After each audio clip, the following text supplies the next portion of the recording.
오늘은 지난 영상에서 말씀드린 바와 같이 포은 정몽주 선생님 묘 옆 용맥 등성이 위에서 영면을 처하 계신 전 이석경 선생님 묘에 대한 이야기를 하려고 하는데요. 이석경 선생님의 본관은 연안, 자는 백옥, 호는 저헌으로 1415년에 부친 해림과 어머니 춘천박시설에서 태어나 1441년에 실시한 생원, 진사 두 시험과 이어서 식년 문과, 문과 증시 등 3과에 장원급제하셨고 사간원 정원으로 처음 벼슬길에 오른 뒤 집현전 부교리, 직제학, 집현전 응교, 전라도 관찰사, 예조참의, 황해도 관찰사, 사안도대사원, 경기도 관찰사, 지중추 부사 등 여러 관직을 거쳐서 종 1품 판중추 부사에 오른 인물입니다. 묘역 초입에 연안리씨 비각공원이 있는데요. 이곳에는 전 이석경 선생님 신도 비각을 비롯해 수많은 인물들의 행적을 기록한 빗돌이 세워져 있습니다.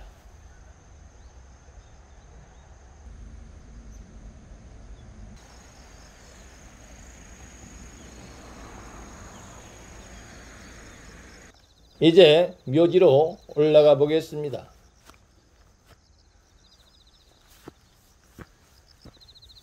묘지 정면입니다. 이와 같이 윗부분이 둥그런 형상의 비석을 비갈이라고 하는데요.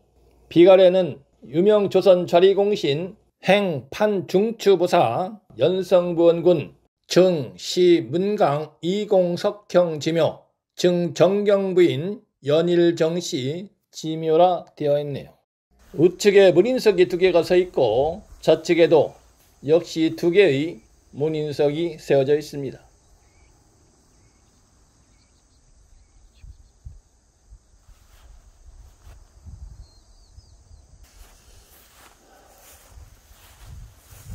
이제 묘지로 입사하는 내용을 살펴보기 위해서 묘지 뒤편으로 올라가 보겠습니다. 정몽주 선생님 묘로 갈라지는 부분까지 올라왔는데요. 이 윗부분은 정몽주 선생님 묘 영상에서 살펴봤으므로 다시 묘역 쪽으로 내려가 보겠습니다. 이곳에서 좌측으로 요도를 뻗어서 지지하고 우측으로 방향을 바꾼 후에 경사를 이루면서 뻗어내리는 형상입니다. 빗물에 씻겨서 내령 곳곳이 파여나갔네요. 이곳에서 우측으로 갈라진 용맥이 전 선생님 묘역으로 입수가 되는데요. 이곳에서 묘역까지는 아주 가깝기 때문에 행룡입수에 해당합니다. 행룡입수맥은 행룡입수하는 용맥의 반대쪽에 기성이 붙어 있어야 하는데요. 이곳에는 기성의 형상이 없습니다. 그리고 묘지로 입수하는 내룡의 형상을 살펴보면 이곳의 용맥 등성이 부분이 높고 좌측은 낮습니다. 이와 같은 형상은 내룡이 급회전을 할 때 관성의 법칙에 의해서 나타나는 형상입니다. 즉 차가 구분도를 달릴 때 관성의 법칙에 의해서 구분도로 반대쪽으로 차의 힘이 쏠리는 현상과 같은 것입니다.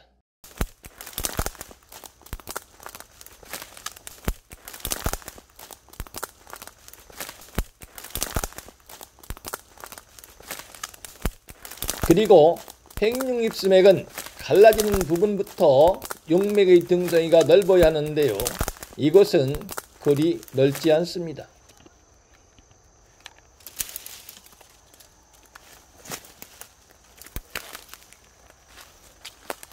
이곳에서 우측으로 요도를 뻗고 다시 좌측으로 방향을 전환하는 형상입니다. 이것도 용맥의 등성이 부분이 그리 넓지 않습니다. 그러므로 묘지로 입사하는 내룡이 혀를 맺을 수 있는 생기를 내포하고 있다고 보기 어렵습니다. 이곳에서 밑으로 약간 내려앉은 부분에 묘지가 자리 잡고 있습니다. 그리고 묘지 좌우측 여백이 넓지 않은 것을 알 수 있습니다. 즉 묘지가 자리 잡고 있는 용맥의 등성이 평평한 부분이 약 12m 정도밖에 되지 않습니다.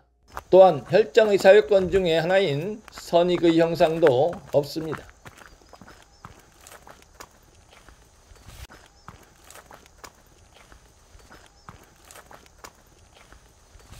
묘역에서 자청룡과 우백호를 살펴보면 가까운 곳에서 묘지를 감싸는 내청룡이 있고 그 밖에 애청룡이 있습니다.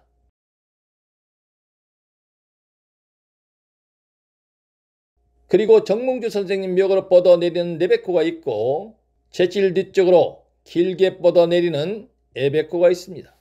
또한 조안을 살펴보면 전 선생님 묘역도 애백호의 끝자락과 애청룡 끝자락이 겹치는 곳을 안으로 삼고 저 멀리 보이는 높은 산봉우리를 조산으로 삼았는데요. 정몽주 선생님 묘역에 비해서 자청룡과 우백호의 균형은 잘 맞는다고 할 수 있습니다. 그리고 수세를 살펴보면 내룡의 좌우측에서 흘러나온 물이 묘지 좌측 앞에서 합을 이룬 후에 좌측으로 빠져나가다가 우측으로 빠져나가 묘지 뒤쪽으로 돌아 나가므로 전체적인 수세는 좋다고 할 수 있습니다. 석사들은 저헌 선생님의 현손인 을사 이정기 선생님과 5대손 이명한, 6대손 일상 등이 정입품 대작에 올라 3대 대작을 배출한 가문으로 명성이 드높고 그 애도 후손에서 수많은 정승판서가 배출되었기 때문에 전 이석경 선생님 묘를 소위 명당이라 평을 하시는데요. 전 이석경 선생님 묘가 자리 잡고 있는 용맥의 형상을 다시 간략하게 말씀드리면 내룡이 모든 변화를 끝내고 안정을 취한 맨 끝자락에 묘지가 자리 잡고 있는 형상, 둘째, 묘지 주변을 감싸고 있는 좌청룡과 우백호가 상호 균형을 이룬 형상, 셋째, 안산과 조산이 정면에서 조응하는 형상, 넷째, 전체적인 길격의 수세를 이룬 점 등은 좋은 형상이라고 할 수 있습니다만 묘역의 흠계를 살펴보면 첫째, 묘지로 입사는 내룡이 행룡 입수의 요건을 갖추지 못하였고 둘째, 내룡이 나약하여 혀를 맺을 수 있는 역량이 부족하며 셋째, 묘지가 자리 잡고 있는 용맥의 등성이 부분이 혈장의 넓이에 미치지 못하고 넷째, 혈장의 사유권을 충족하지 못한 것 등이 흠결이라고 할 수 있고 이것이 저헌 이석경 선생님 묘역이 혈이 맺힌 명당이라고 판단할 수 없는 근거입니다. 따라서 전 선생님 가문의 영달을 전 선생님 묘의 역량에 의한 것이라고 볼 수 없습니다. 그리고 전 이석경 선생님 본인이 이미 지금의 부총리급인 종일품 품계에 올랐기 때문에 전 선생님 본인이 발복을 받은 분이라고 할 수 있습니다. 풍수적 관점에서 한 가문의 영달을 살피고자 한다면 반드시 선대묘와 걸출한 인물들이 태어난 집터를 같이 살펴야 합니다. 음택, 즉 묘지만 가지고 한 가문의 영달을 논하는 것은 반쪽도 안 되는 논거를 바탕으로 한 가문의 명운 전체를 논하려 드는 것과 다를 바 없으므로 묘지만 가지고 발복의 근원을 추정하는 것은 참으로 어리석은 일이라는 말씀을 드리면서 오늘의 영상을 마칩니다. 이제 한가위 대명절이 코앞인데요. 행복하고 풍요로운 한가위 되시기를 기원드립니다.